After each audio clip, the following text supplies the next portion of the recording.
At first, the reports were brief, almost clinical. German officers, interrogated after surrender, spoke with a tone stripped of bravado, of propaganda, of excuse.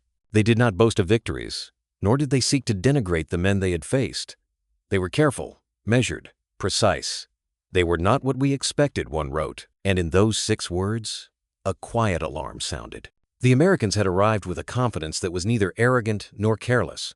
Their mistakes were real, yet ephemeral. Early skirmishes suggested they were inexperienced, sometimes clumsy, yet something lingered beyond mere errors. In every report, a subtle pattern emerged.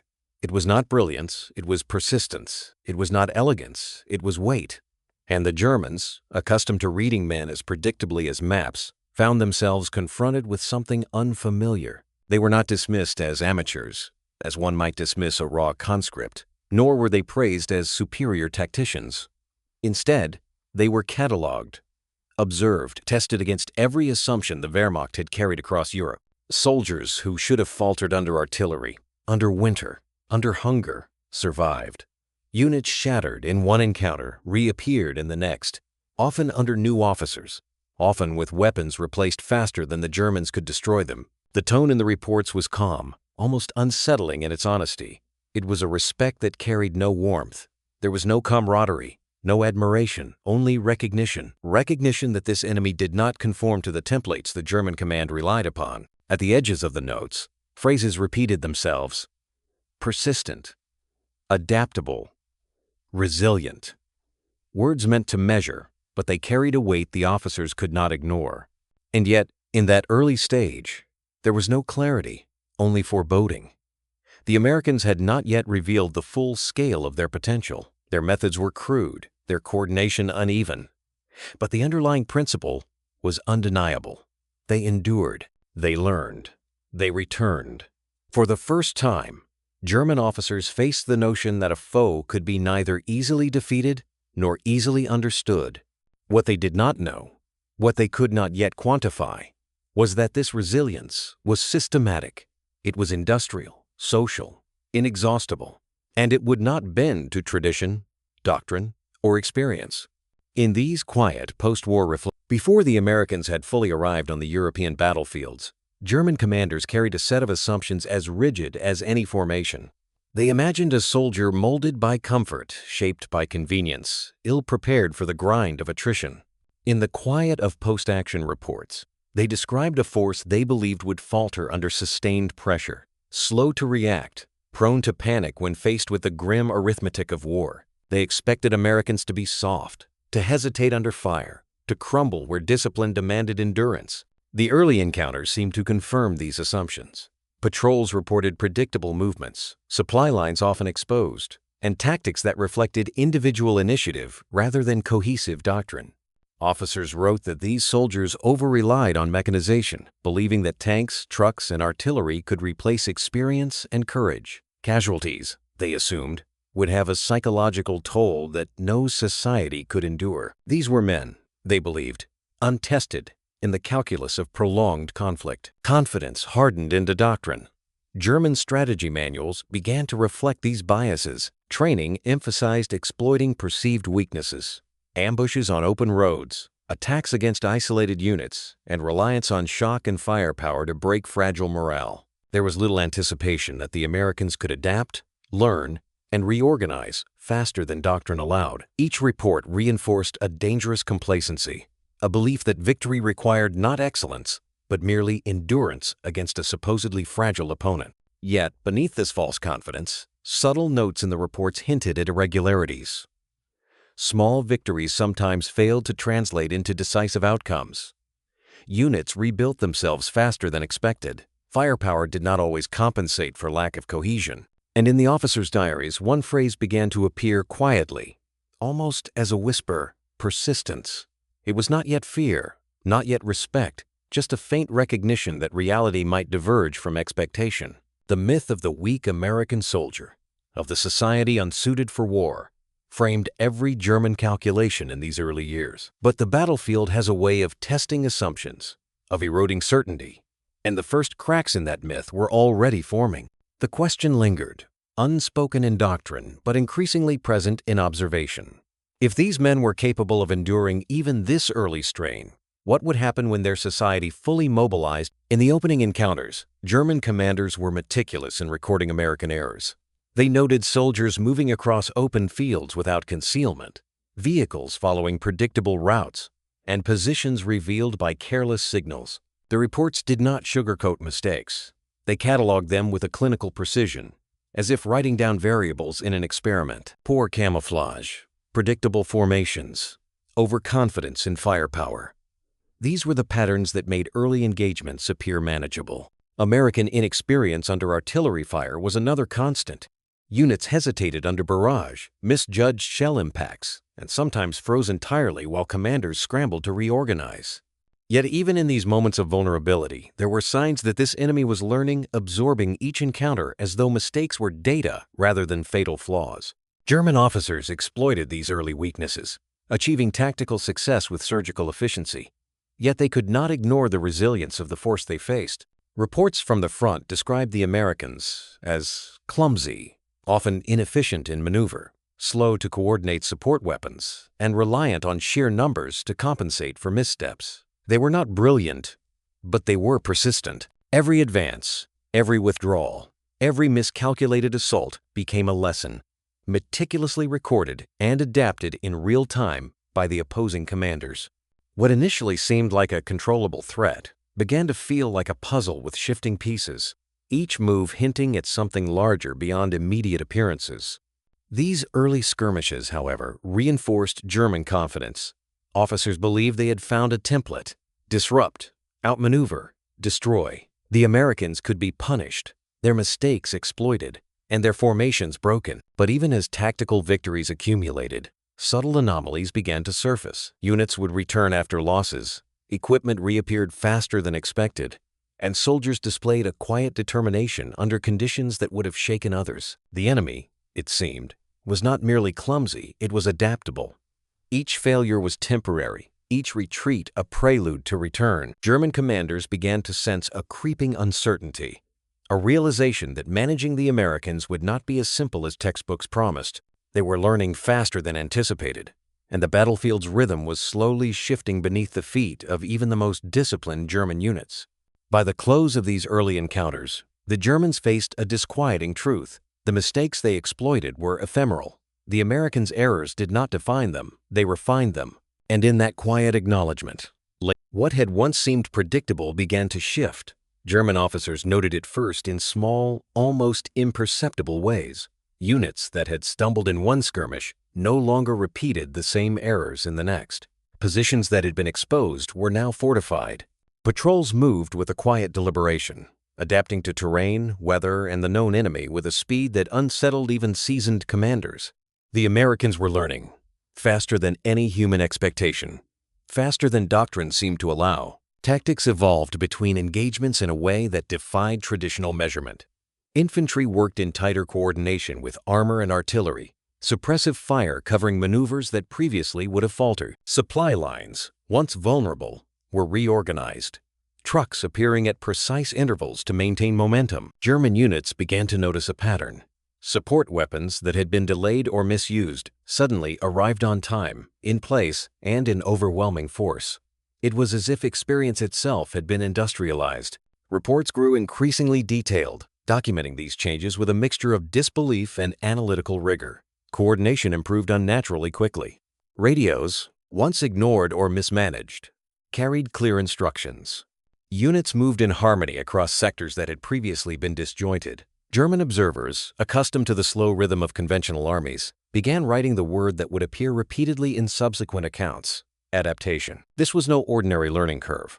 The speed, precision, and resilience suggested something systemic, something embedded in the very structure of the American army. Mistakes were temporary. Lessons were permanent. Where earlier assaults had been met with predictable responses, they now encountered a fluidity that erased advantage almost as soon as it was gained. German confidence, built on repetition and predictability, began to erode. In quiet notations, officers remarked that this enemy did not merely respond, they anticipated. Their capacity to absorb, shock, reorganize, and strike again introduced a tension that could not be dismissed as chance. What had once seemed like manageable missteps now hinted at a force that could reshape the battlefield itself. And in that recognition, the first shadows of unease spread. If early errors could be corrected with such rapidity, if adaptation was built into the system, then the war they thought they understood was quietly becoming something else entirely. Soon, German officers would confront a deeper truth. The enemy they faced was not only resilient, it was relentless. The Germans soon realized that the battlefield had become a continuous cycle of men and machines. Units that had been broken in one encounter returned days later, reorganized under new officers, supplied with fresh rifles, radios, and mortars. The losses that had once seemed decisive now appeared temporary, as if the enemy had endless reserves. Reports grew increasingly frustrated in tone. Tanks lost in one engagement returned in another. Artillery positions were rebuilt with precision. Even the skies seemed to repeat a familiar pattern. American aircraft, sometimes damaged or lost, returned in strength, supporting ground advances that had seemed stalled. Commanders noted that a tactical success could dissolve into a stalemate within hours. The industrial and logistical strength of the United States turned replacement into a relentless flow. Attrition, the method of wearing down an opponent, no longer worked as expected. The Wehrmacht found itself facing a force that simply renewed itself. Losses were absorbed, lessons were learned, and momentum rebuilt. Exhaustion settled over German lines, not from combat alone, but from the relentless scale of the war. By mid-1944, officers observed entire divisions return to the front under new command structures, sometimes in sectors where they had suffered earlier setbacks. American industrial output armored vehicles, artillery shells, trucks, flowed faster than German intelligence could track. In diaries, one word appeared repeatedly: inexhaustible. The war became a test not only of firepower but of endurance. German doctrine strained under continuous replacement cycles, and commanders began to grasp the scale of what they faced. The battlefield was no longer only a contest of skill, but a contest of persistence. In quiet reflection, officers realized that victories could be achieved, yet each gain was temporary, and the war's continuation was relentless. German officers watched with mounting unease as American attacks continued long after initial assaults had failed. Where other armies might pause, regroup, or withdraw entirely, these soldiers pressed forward under fire, advancing across open fields and blasted terrain with a relentless momentum. Reports noted the psychological dissonance this created. Actions that seemed reckless at first proved unnervingly effective, disrupting defensive calculations and shattering expectation. Night became another battlefield. Attacks under darkness, once considered a rare and dangerous tactic, grew frequent. Patrols moved silently yet decisively, probing flanks and exploiting gaps that German commanders had assumed were secure. In their diaries, officers described the approach as wasteful, then immediately corrected themselves as the assaults produced measurable results.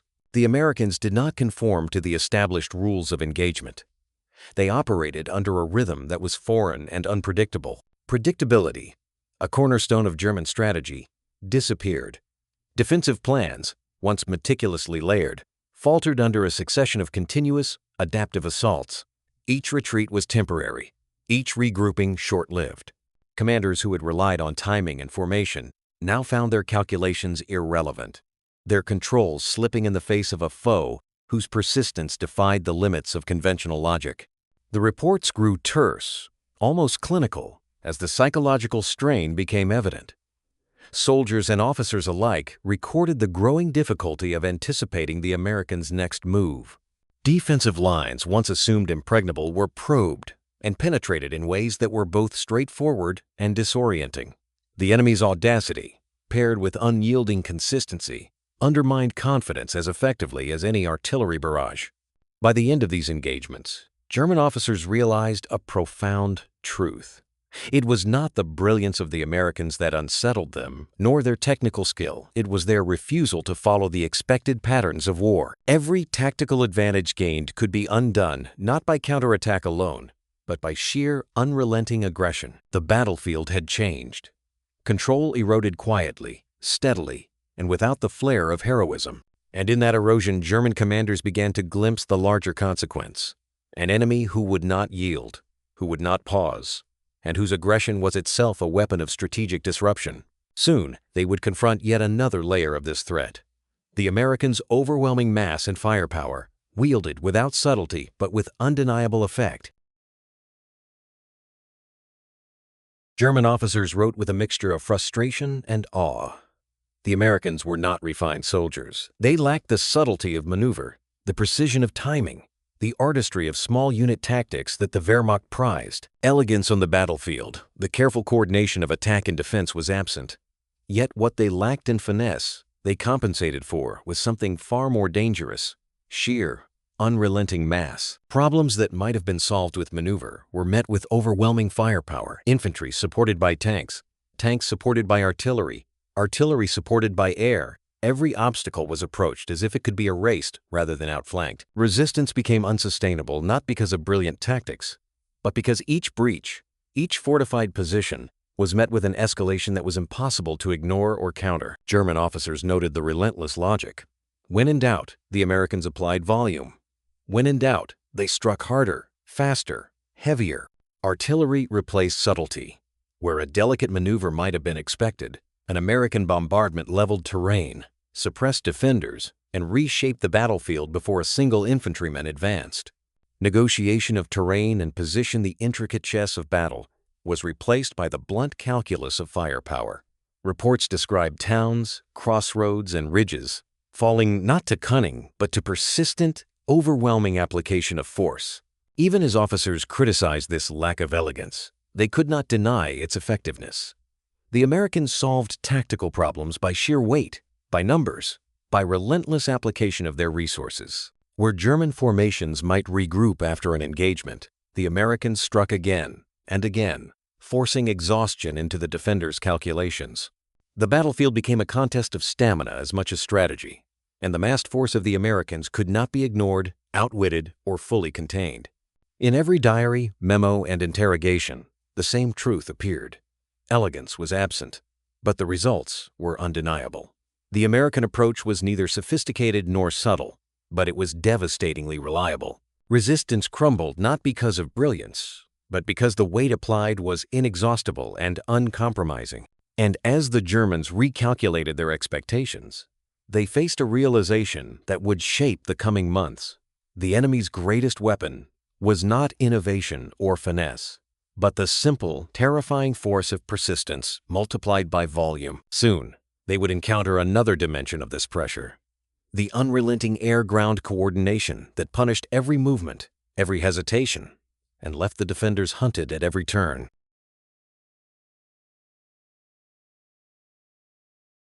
Equals.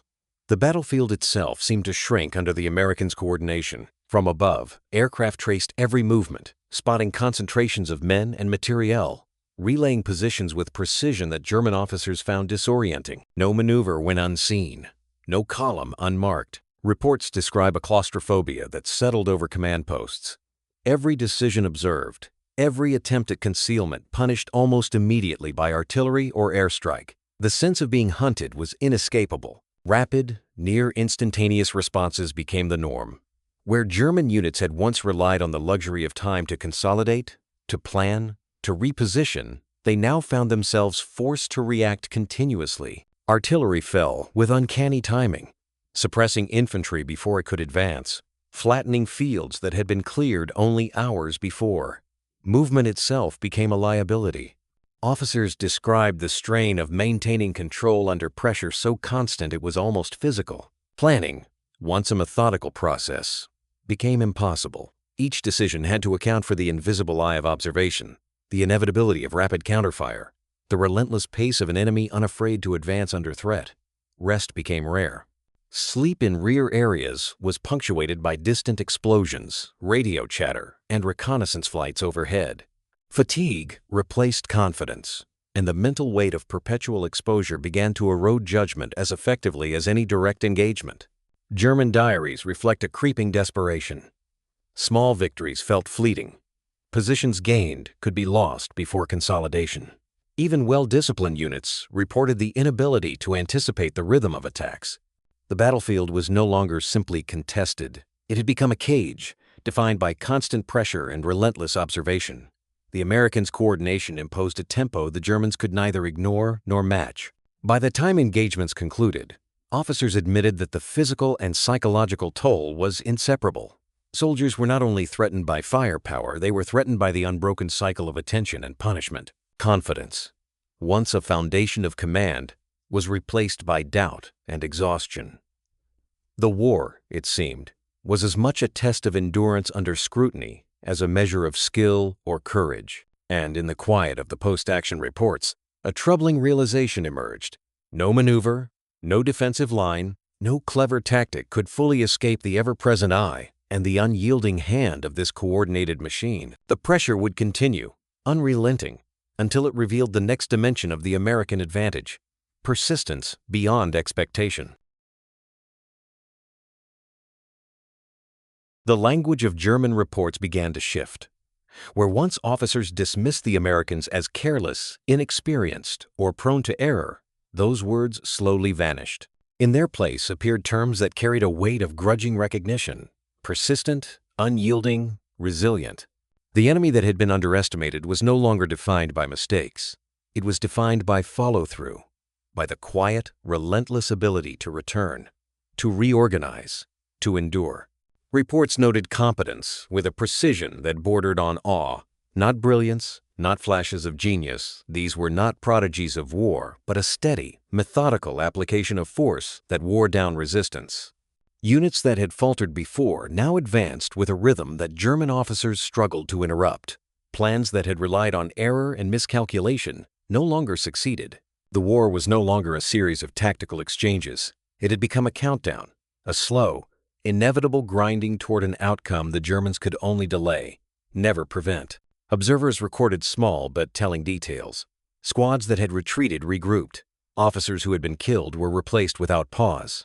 And artillery, armor, and infantry moved in a coordination that left little room for German anticipation. It was reliability itself, rather than invention, that defined American effectiveness. Each success, each forward push, was methodical. Each repetition reinforced the inexorability of the force they faced. This shift in perception, subtle at first, became a quiet revelation. Respect replaced contempt, and with it came a new awareness. The Americans did not need to outthink their enemy. They only needed to endure, to maintain momentum, and to exploit the vast advantages their society and industry provided. The Germans, for the first time, recognized that strategy alone could not stop a system so robust, so persistent, and so unforgiving in its execution. In the diaries and interrogation transcripts, a recurring theme emerged. The countdown had begun. Each engagement, each day, each logistical reinforcement brought the Americans closer to an endpoint the Wehrmacht could not avert. And with this realization came the first true understanding of a war that was no longer measured by skill alone, but by relentless, almost mechanical persistence. What remained uncertain was just how far this persistence could be pushed, and how long German doctrine could survive against it.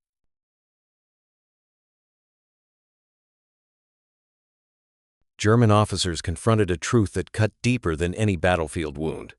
The Americans did not need to outfight them in brilliance or cunning. Tactical superiority, the foundation of so much German confidence, was irrelevant against a force built to endure. What mattered was not genius, but sustainability, an inexhaustible capacity to absorb loss, reorganize, and continue the fight. Every engagement revealed the pattern.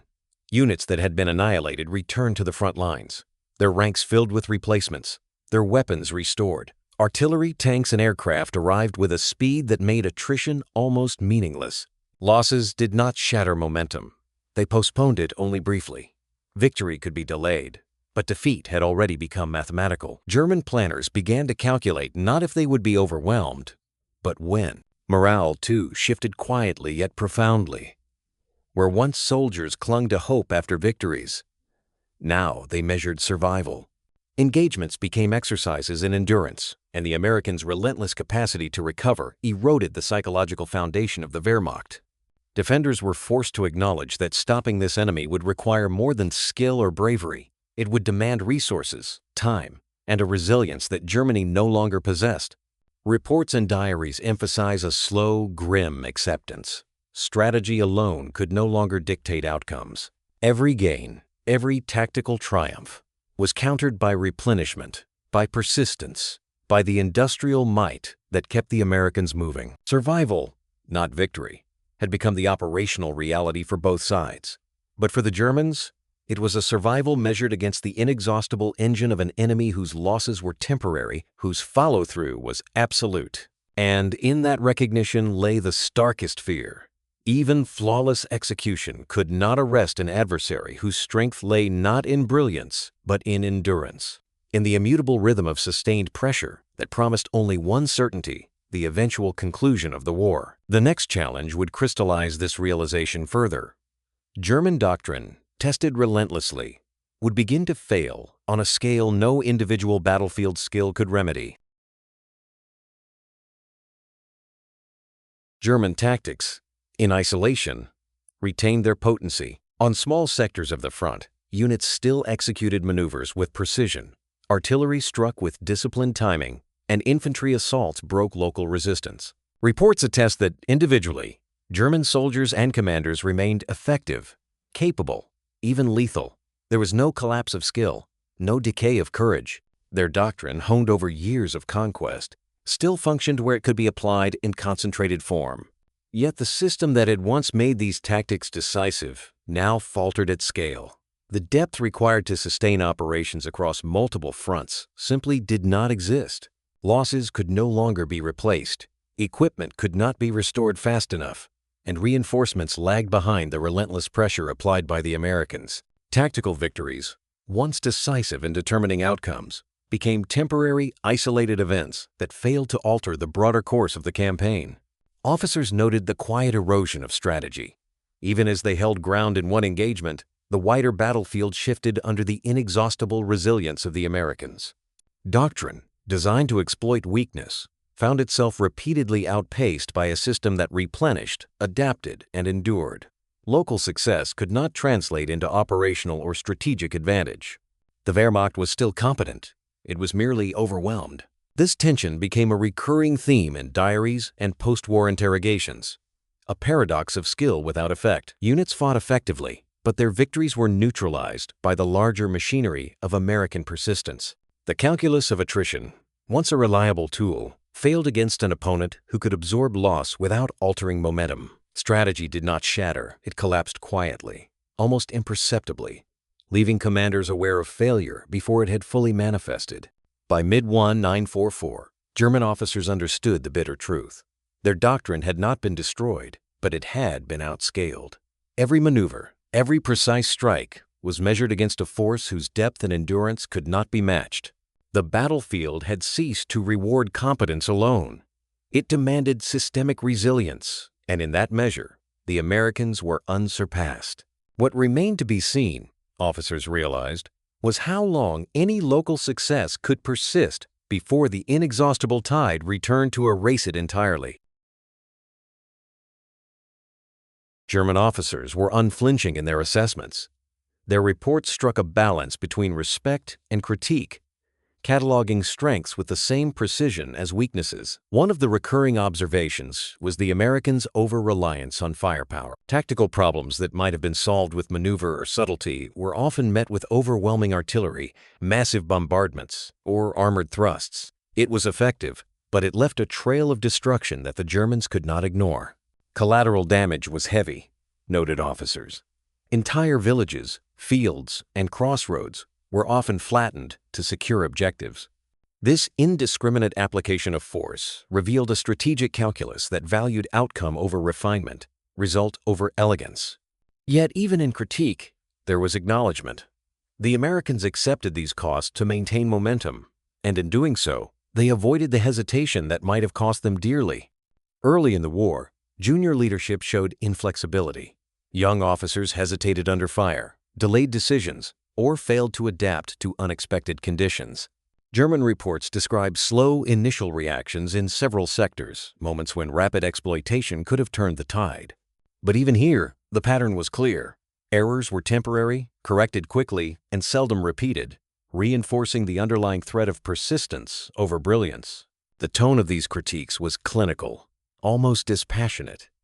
There was no flattery, no moralizing, no attempt to diminish the enemy for comfort. Instead, there was honesty, the kind of honesty that mattered. Every observation served as data, every assessment as a warning. The Americans were flawed, yes, but their flaws were structural, manageable, and quickly compensated for by relentless resources and discipline. By cataloging both strengths and weaknesses, the German officers created a portrait that was unvarnished yet compelling.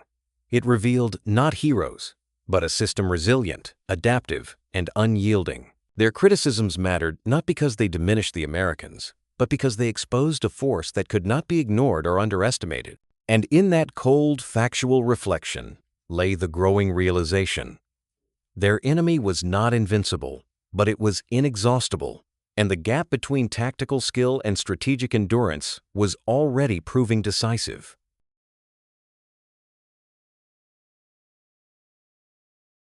German officers were struck not only by what Americans did in combat, but by how they responded under pressure. Retreats occurred, but they were calculated and temporary. Units that fell back reformed quickly, reorganizing lines and resuming offensive operations with minimal delay. The word that repeatedly appears in post-war reports is steady, calm, unshaken, methodical. Panic was rare. Collapse was almost unheard of. This steadiness was not celebrated as courage. It was different, more fundamental, stability under duress. Observers noted that even in the most chaotic engagements, American soldiers maintained discipline, followed orders, and absorbed losses without letting fear ripple through ranks. Where other armies might crumble or falter when confronted with sustained fire, the Americans simply adapted and continued. It was a psychological edge that was invisible but decisive, shaping the battlefield before a shot was fired. Officers described moments where entire regiments, after suffering heavy casualties, returned to the front with minimal hesitation. It was not heroism in the romantic sense.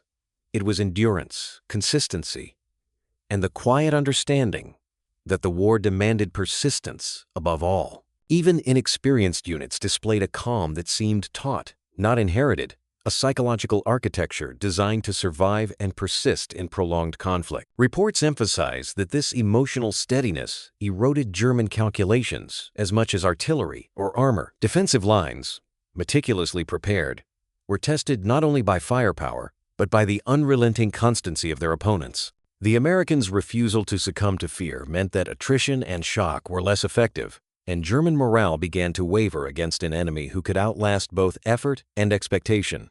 By the end of these observations, the truth was clear. Victory could not be achieved by breaking will alone. The American stability, quiet yet unyielding, created a war of endurance, a conflict measured in days, weeks, and months rather than immediate gains. And in that steadiness lay the promise of eventual triumph, the kind that only comes from refusing to panic when the world itself is ablaze. This understanding would soon lead German officers to a reluctant acknowledgement. An opponent who does not break under fire is a force whose momentum is almost impossible to halt. The observations of German commanders, detailed and candid, rarely found their way into post-war narratives. Histories, memoirs, and popular accounts favored heroism over analysis, spectacle over systems. Battles were recounted as clashes of genius or courage, not as contests of industrial depth, logistics, and attrition. The nuanced respect that German officers expressed for American endurance complicated the tidy myths of victory that publishers and politicians preferred to tell. These reports emphasized a truth difficult to dramatize. Wars are won not only by brilliance, but by resilience, by the ability to replace losses faster than they are inflicted, by sustained pressure that outlasts human expectations. German acknowledgement of such traits challenged the narrative of a decisive, singularly heroic conquest. It suggested that victory was as much about systemic capacity as it was about the valor of any individual soldier. Simpler stories sold better. Tales of lone heroes, dramatic breakthroughs, and spectacular feats of courage were digestible, inspiring, and marketable. The quiet, relentless mechanisms of American wartime endurance, its factories, its replenishment cycles, its disciplined follow-through did not translate easily into legend. Thus, reports that should have reshaped understanding were quietly buried, archived in interrogation transcripts, diaries, and internal assessments, never fully acknowledged in public memory. In the shadows of these omissions, the real challenge remained invisible.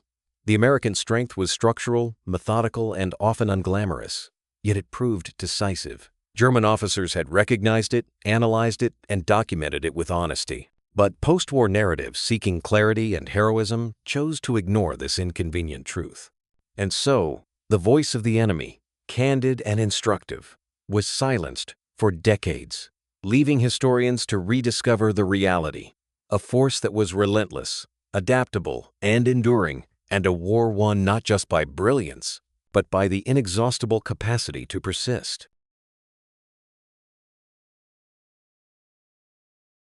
In the end, German officers distilled a simple, chilling truth.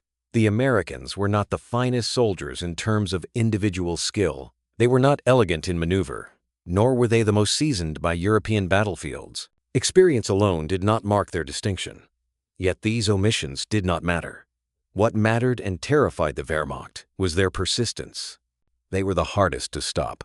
In every engagement, every sector that had been thought secure, they learned. Mistakes were temporary. Failures were temporary. Even the heaviest losses were absorbed, replenished, and returned to the front. Where other armies faltered under attrition, the Americans pressed forward, replacing men and materiel faster than their adversaries could anticipate. Speed, discipline, and relentless follow-through became their defining tactics. This relentless capacity reshaped the battlefield in subtle but profound ways. German units could win locally, they could maneuver, they could strike with precision, but every victory was provisional. Every gain measured against the inexhaustible tide of the American war machine. Officers reflected with a quiet, almost stoic recognition. It was not brilliance that decided the outcome, but endurance, learning, and inexhaustible resilience. And when they arrived en masse, coordinated and relentless, the calculus became unavoidable. Commanders understood that the war was no longer a contest of isolated engagements or tactical mastery. It was a system. It was a force. It was inevitable. The battlefield itself confirmed the verdict the reports had long hinted at. German skill, discipline, and courage could delay but not prevent the outcome. In that sober acknowledgement lay the final line, the sentence they all agreed upon. The Americans could be resisted, challenged, and punished, but they could not be stopped. Once fully committed, once their numbers, resolve, and industrial might converged, German officers recognized the unavoidable truth of the conflict. The war was only a matter of time. And in that realization,